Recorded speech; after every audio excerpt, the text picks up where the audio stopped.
And Billy Gunn will come here for basically a week and put on 15 pounds. Bobo's been here for a week and has lost. We're going to close into 20 pounds. Man, going from a 400 bench to a 500 bench is hard.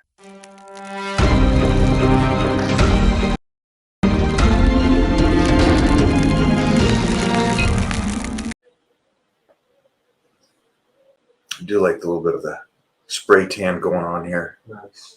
Full guns, big, strong, strapping young lad. Hi, guys. All right. So workouts over a period of time on a program are always leading to an end goal. So if I set you up on 6 weeks and I give you a certain amount of exercises and nutrition and training, everything from the start leads to somewhere. Power bodybuilding for me was here's my rep range, here's the weights I'm choosing at this time. The rep range and changing of the weights will continue over a period of time for 9 weeks until I hit a 500 reverse bench. And it starts out at 400, let's say. But it's always a finishing point, and it's always this angle of getting better. And the reason I say this is because we did check-ins. And when I did the check-ins, there were people that would check in, and they would say, okay, you gave me changes. I did about, let's say hypothetically, 50% of the changes because I didn't have time, and so on and so forth. So I just want to explain to you guys, that's great, and I'm happy for you that you got exercise and you're healthy. There's a difference between exercising to be healthy, just get up, go out, do a 20-minute walk a day, that's going to make you healthy, compared to making an art piece, making a transformation between, man, going from a 400 bench to a 500 bench is hard. Most humans will never bench 500 pounds. So you can imagine that change is going to be pretty, oof. Well, another aspect is I'm going to take you from 180 pounds to 130 pounds for a female. That's also hard because the way I want to do it is not solely just taking off the fat and then now you're a bag of bones and you don't look good and you got loose skin and all this kind of stuff. That's not how I do things. I want to make you go from 180 and tighten up everything from the skin, make you look better and healthier as you come down in weight, which sometimes goes the other way. I want to make sure that you're healthy as you do this. I also want to make sure that the skin and the fat is coming down, but also toning the body and building muscle so you can do this for a long period of time. So there's a lot more to it. And the reason why I'm saying this is because today on the check-ins, there were people doing the check-in and going, hey, you told me to do this. I didn't get that. I did a portion of it. And I want you to understand that there's probably going to be times where you might have to stop the plan and I might start you over. And the reason why is because we started somewhere and we started taking away your calories and we started putting in cardiovascular and we started making sure that you were sleeping or training more reps or percentage of training was better or the supplementation. And it keeps hitting the speed bumps and you keep going forward and then backwards and then forward and backwards and forward and backwards, which is going to both mess up your body, mess up your metabolism, and emotionally mess you up too, which I cannot take, and I do not want that to happen to anybody, because if I can keep you strong mentally, I can get you there. If I can keep you strong mentally, I can get you to any goal you ever wanted. The problem is I'm up against your life, your schedule, the stress of life, the job, the family, your time.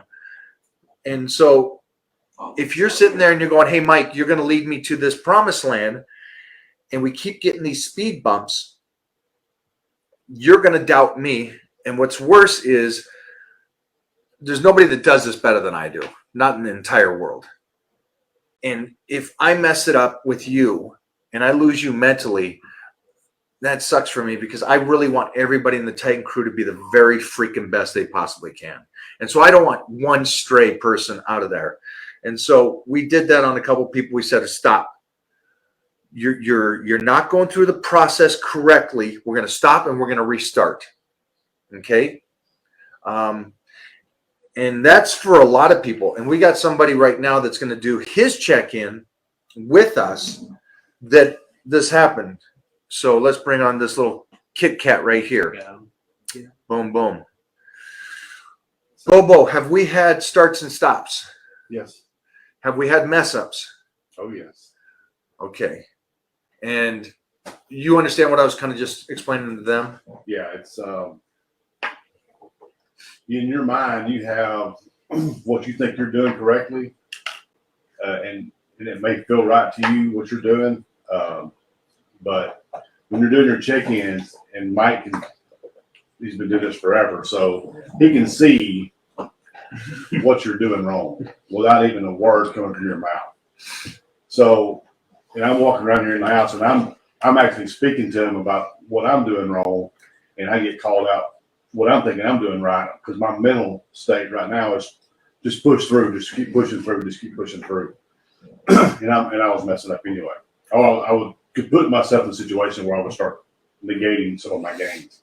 Now, this is what's cool is that, like all of my Titans out there worldwide, if you guys come to LA, you come and hang out with me and Mona and Jeffrey and Serge and the dogs and Titan, especially Serge, that's here all day and nights. But what's cool is you guys have seen Billy Gunn come here, and Billy Gunn will come here for basically a week and put on 15 pounds, right? You know, and it's just because he's eating better and eating precise, and the little slip ups he may have, or he may be thinking he's doing something right and it's off. Bobo's been here for a week and has lost. We're going to close into 20 pounds in about a week and a half. Yeah, so 16 as of yesterday morning on the check-in, so I'm thinking about Wednesday, 20 pounds. Nice. So 20 pounds in a week and a half for 2 weeks, just coming out and hanging with us. I got out here on the 6th, so we didn't start probably till the 7th. So again, lost 16 pounds. Tell me about some of the food that you had yesterday. It was glorious. So we had a burrito. I get up yesterday morning. I went the day before to buy some skirt steak to grill yesterday, and then and some kebabs. But I also bought a pack of Snicker bars. That and Snickers. That's the go-to high day. And I bought beef jerky. So yesterday morning I got up and ate the beef jerky, and then we worked out. And then I had a burrito, which was amazing. Had ham and bacon and eggs. So yeah, Mona fixed this whole tortilla breakfast burritos with ham, bacon, cheese. They were so good. Did she also prepare? What else did she make you? She also prepared the pancakes. Beans. No. Oh, the beans. Some black beans with ham hocks in it. And was that roast? Was that ribs meat? That was ham. That was delicious. So that was I could have made a meal by myself with just that. That was so good. It smelled so good. Oh my god! And so hamburgers, sweet potato pancakes with protein, with some berries and some syrup. I had that. I had steak dogs, hamburgers. We had skirt steak. We had. Did that seem odd to you that you were eating all that yesterday? Yeah, because I was pushing. Because you're dieting. Yeah, I was grateful to eat it all, but also I was just trying to get it all down because it was there, and I knew I wasn't going. I'm fasting today, so I knew it was a limitation of what I could put in my body. So